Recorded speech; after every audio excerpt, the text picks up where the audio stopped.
हुकुमशाही पद्धतीच्या राजवटीला उलथवून टाकण्यासाठी महाविकास आघाडीच्या उमेदवारांना विजयी करा, असे आवाहन रायगड जिल्हा काँग्रेस कमिटीचे अध्यक्ष महेंद्र शेठ घरत यांनी मंगळवार दिनांक 16 एप्रिल रोजी शेलघर येथे कार्यकर्त्यांना केले।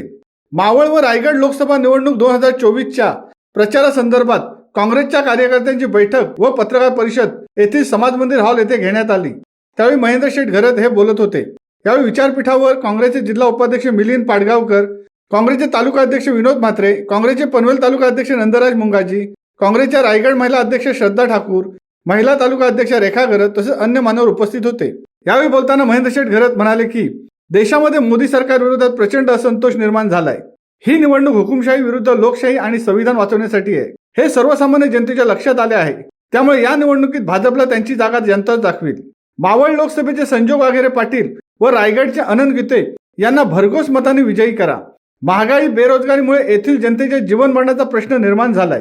ही निवडणूक म्हणजे जनतेच्या अस्तित्वाची लढाई आहे। यासाठी इंडिया आघाडीचे हात मजबूत करा। देशामध्ये 100% बदल होईल। देशातील जनता ही मोदी सरकार हटवण्यासाठी सज्ज झाले। त्यामुळे या निवडणुकीत भाजप प्रणित महायुतीचा पराभव घडवून आणण्यासाठी कार्यकर्त्यांनी निष्ठेने कामाला लागावे, असे आवाहनही महेंद्र शेठ घरत यांनी शेवटी केले। राहुल गांधींची भारत जोडो यात्रा सुरू झाली होती। आपण कन्याकुमारीला मी स्टार्टला होतो, यात्रा आम्ही दक्षिणला होतो, अकोल्याला आम्ही 250-300 लोक आम्ही गेलो होतो सगळं तिथे।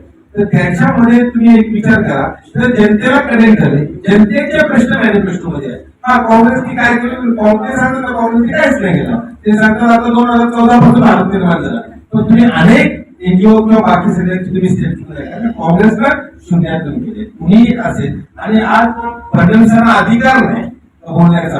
आता अमित शहा बोलले यांचे पक्ष बोलले आम्ही बोलले, आणि फडणवीस काय बोलतात? पक्ष मी करून घ्या सत्तेमध्ये। फडणवीसांचा एकही स्टेटमेंट जो आहे एकावर विश्वास कोण ठेवणार नाही। तर आदिदादांचा चक्की फिशिंग होता, 70,000 कोटीपैकी 35,000 कोटीची मांडवली झाली। ते पैसे घेतोय कोण? ब्लॅकमेल कोणाला करतात? हा पैसा तो द्यायचा का? ते बोलतात की आता तुम्ही सांगा ना, ते रोख्यांच्या बाबतीत झाला, त्यांच्यावर आरोप झालेले आहेत, त्यांना सगळ्यांनी ईडीच्या नोटीस गेल्या। ते जुगाराच्या असू द्या कंपन्या, कुठल्याही कंपन्या त्यांनी इन्क्वायरी बंद करून त्यांनी पैसे घेतले। त्यांचा ब्लॅकमेलचा धंदा आहे। आणि भीती अशी आहे का त्यांना ते दोषीच्यावर नाही गेले तर काय करणार? आता तर एखाद्या स्टेटमेंट कमांड पण जातं, म्हणजे प्रत्येकाला आमच्या कमलनाथला त्यांनी त्याच्यावर प्रेशर केला होता। कमलनाथला सगळे आता प्रत्येकाला काम करू आधीच्याला धंदा तुम्ही चक्की दिसायला जाणार का तुम्ही उपमुख्यमंत्री होणार तर पुढे जाणार म्हणून काय करणार? अजून म्हणून सांगितलं तुमच्या विरुद्ध आम्ही सुप्रीम कोर्टामध्ये गेलेलो आणि तुमचा बेल रद्द करतो, तर त्यांना जेलमध्ये जातील का ते राज्य सगळं जातील? आज जर तुमच्या तुम्ही खाऊंगा कार्य दुधा तर सगळे जेवढे खातात त्याला फडणवीसने आतमध्ये घेतले।